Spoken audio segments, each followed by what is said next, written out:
भौजी नया भौजी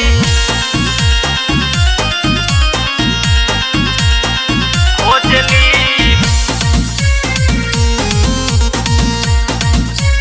नया भौजी। चढ़ल फागुन बा जब से जाने कमना बात के ओझेली, कमना बात के ओझेली।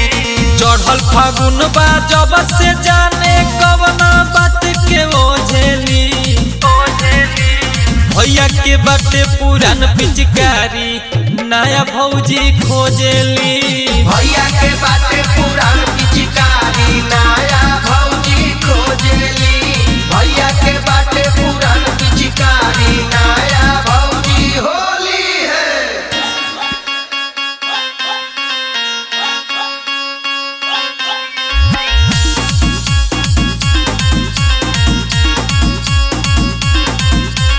कोई साल के रखल बाटे धई ले बजाग हो, कतनो करिष्टराई तना बहरी गिरे रंग हो।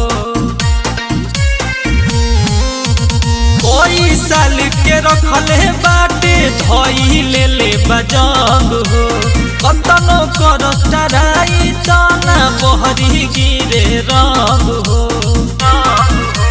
कैसे मनी असो के होली बैठ के दुआरा सोचेली। भैया के बाटे पुरान पिचकारी नया भौजी खोजली। भैया के बाटे पुरान पिचकारी नया भौजी खोजेली। भैया के बाटे पुरान पिचकारी नया भौजी होली है। नया भौजी नया भौजी खोजली